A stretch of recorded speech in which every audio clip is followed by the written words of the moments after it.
Russia's winter was supposed to be a shield. It became a trap. 4 drones hit the Veshka substation's steel heart, while a 5th danced through radar and thermal locks in a storm. In the next minutes, we break down the blizzard tactics, ground-hugging flight at 80 feet, an aerosol ghost that fooled sensors, and a 0.8-second delay that snapped 500 kilovolt lines. No hype, just the physics and planning that turned 600 pounds of C4 into a region-scale blackout and disrupted signals and logistics across the Volga corridor. Before we move on, please take a moment to subscribe to the channel and like the video. The storm got them in. Now let's pull apart why anyone would plan an air operation in a blizzard. Start with fuel. Cold air boosts engine efficiency, but it also thickens the air and raises drag. That sounds like a wash until radar enters the equation. Dense, turbulent layers scatter energy and shorten the clean paths radars like to use. Add steel's ugly habit in deep cold. Its ductile to brittle transition shifts. Under shock, it doesn't bend, it fractures. If your aim is to break a grid node, the thermometer is part of the playbook. Russia treats winter like a wall. Low temperatures, heavy air, and alert batteries mean fewer soft gaps. But the same conditions change the economics of small drones. You can cut engine output, ride the wind, and shrink the acoustic footprint. When every extra minute in defended airspace adds risk, a storm that narrows visibility and muddles radar returns lowers the ticket price to enter. The hazards are real. Dense air hammers small wings. Crosswinds try to roll and yaw the frame off course. Moisture can freeze on leading edges and props. Flying at 80 feet stacks more risk. Power lines do not announce themselves, and ground clutter fools altimeters if you trust them blindly. One lapse and the airframe eats a snowbank or a cable. Now the prize. A substation worth $200 million and pushing roughly 2.4 million kilowatts into central lines is not a transformer box on a pole. It's a field of lattice towers, bus bars, ceramic insulators, and bolted joints that expand by day and contract by night.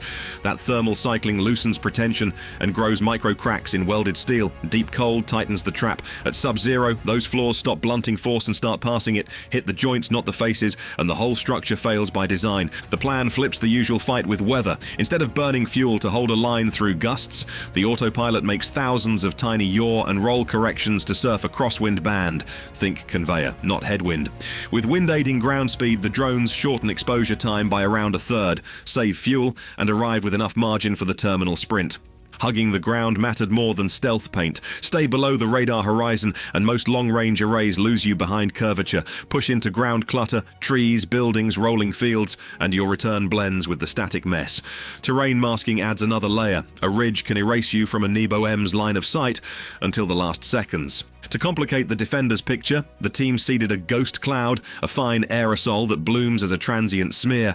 On a scope, it behaves like weather noise. A battery set to swat moving point targets now stares at a spreading blob. If it fires at the centroid, not the craft. Even a short diversion forces a reload cycle and shifts search sectors off the true axis. None of this came free. Night routes meant dead reckoning on preloaded maps, with drift checks against landmarks dim under snow.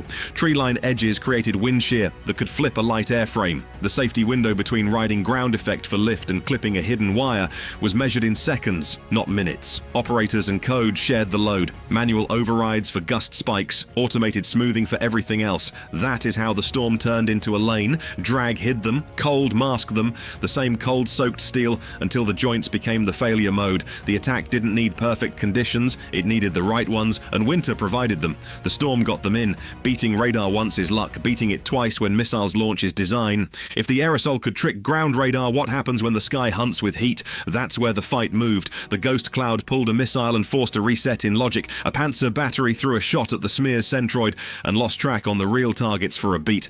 That beat was enough to trigger the second trick. The drones shifted to a sideways gambit, not to run faster, but to look slower. They rolled into a sharp right angle to the radar beam, flying perpendicular to the line that measures closing speed. Radars care about radial velocity. Cut that, and you cut their confidence. With a clean 90-degree bank and steady lateral slide, their relative speed dropped towards zero on the scope. Old-school physics met modern filters that mute anything that looks slow or steady against the ground. For a few long seconds, returns faded into the noise, and the targeting computer decided the tracks were gone. That reprieve ended when an A-50 AWACS took station high above the storm. Terrain masking meant nothing to it. The look-down modes watched the cold earth and found the hot spots anyway. Against a frozen field, small engines glow bright. Those points turned into coordinates, and those coordinates flowed straight to the battery. The ground crews did not need a clean radar track now. They had aim points handed down from the sky. A heat seeker snapped to the lead drone's plume. At that moment, decoys and electronic noise were limited tools.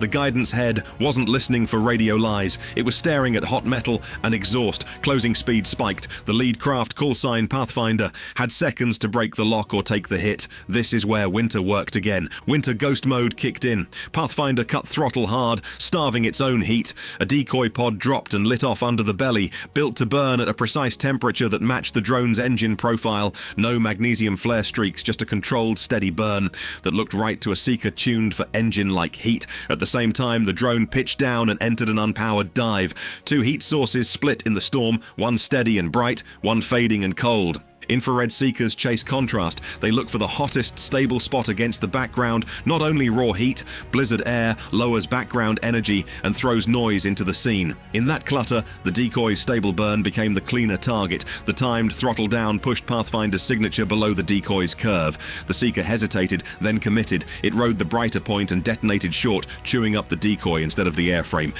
Why did 80 feet matter again? The dive drove the drone into denser, colder air, where its metal cooled faster and its plume thinned. The snowfield behind it gave little contrast. The seeker had less to see. Pathfinder held the glide, stabilized, and then relit the engine once the fragment cloud passed. Heat grew back into a controlled profile. From above, the A-50 watched a dot that seemed to vanish and then rise again. But its timing windows had shifted. The formation regained alignment, the battery cycled, and the route reopened. Deception bought seconds. Enough to keep the lead alive, reset spacing, and keep the schedule that mattered most. The final act isn't about survival, it's about timing steel to fail. Winter didn't ground the attack, it focused it. Weather, wind, and low altitude turned into choices, not constraints. The blizzard hid approach vectors, the cold tightened steel, and timing finished the job. The Winter ghost mode decoy burned at engine heat while the lead dove cold, showing how tactics can shape sensors, not just dodge them.